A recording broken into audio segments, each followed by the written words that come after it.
actress Evan Rachel Wood wants to learn and do more to raise awareness of the issues facing the US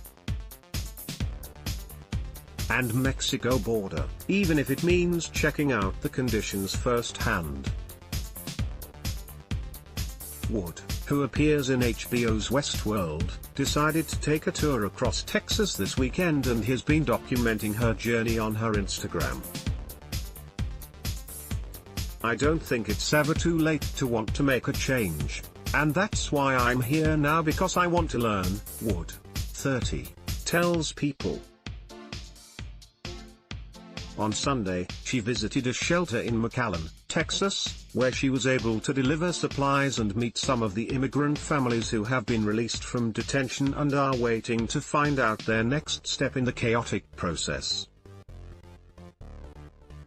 "I wanted to put faces with the stories," she says, "and to actually be there and hug the children and play with them.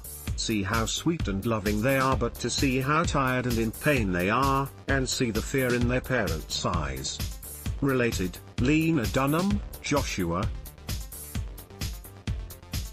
Jackson and Seal among stars protesting migrant crisis in Texas. Together we rise as hundreds of family members visit similar shelters across the region.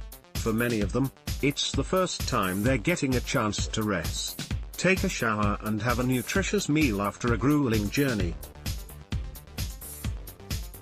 One mother shared how she and her 3-year-old son trekked across the country from Honduras to the US, often walking for hours in the middle of the night. She traveled for 20 days, and for 4 of those days, she and her son were inside a trailer without food or water. "It was terrible," she recalls. Once they made it to the US, they approached ICE officials to ask for asylum. They were immediately detained, taken to a detention center and forced to sleep in cages, similar to the images seen on television, she told People. "I heard they were taking our children, but I was helpful. They wouldn't take my son," she says. Every time a new group came in, they were taking children, age 5 and older, and putting them in separate cells. They were crying for their mothers. Related, Cynthia Nixon calls ICE a terrorist organization as she calls for its abolishment. She and her son are headed to stay with a family member in the Northeast, where she will attend a court hearing next week.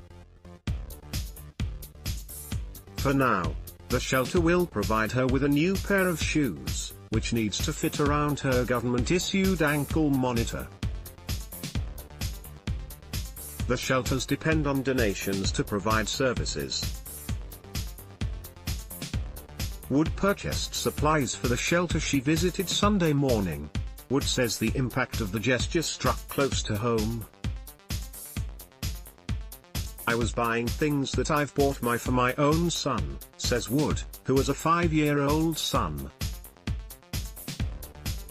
"I broke down when I picked up a pair of shoes that I've bought for him because it made it so personal."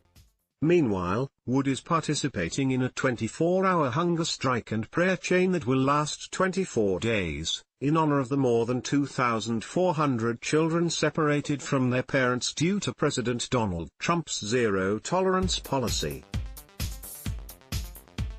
The hashtag #BreakBreadNotFamilies movement was launched by the Robert F. Kennedy Human Rights Group, La Unión del Pueblo Entero, LUPE, and the Texas Civil Rights Project, TCRP.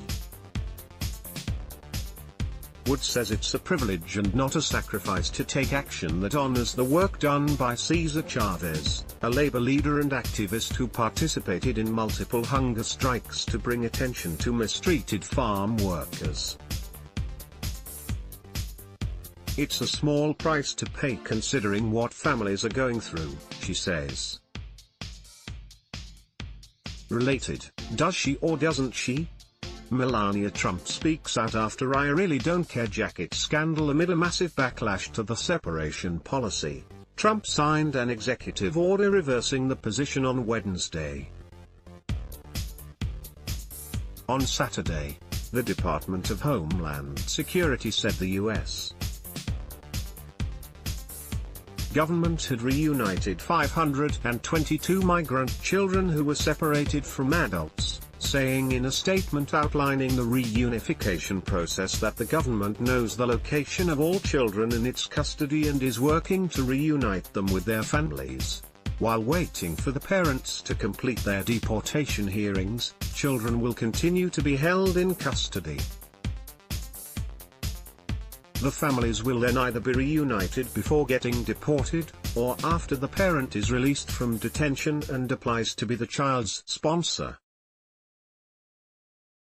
While Trump's executive order said the government would maintain a zero-tolerance policy for illegal entry into the country, a senior U.S. official told the Washington Post on Thursday that Border Patrol agents have been told to stop referring parents with children for prosecution.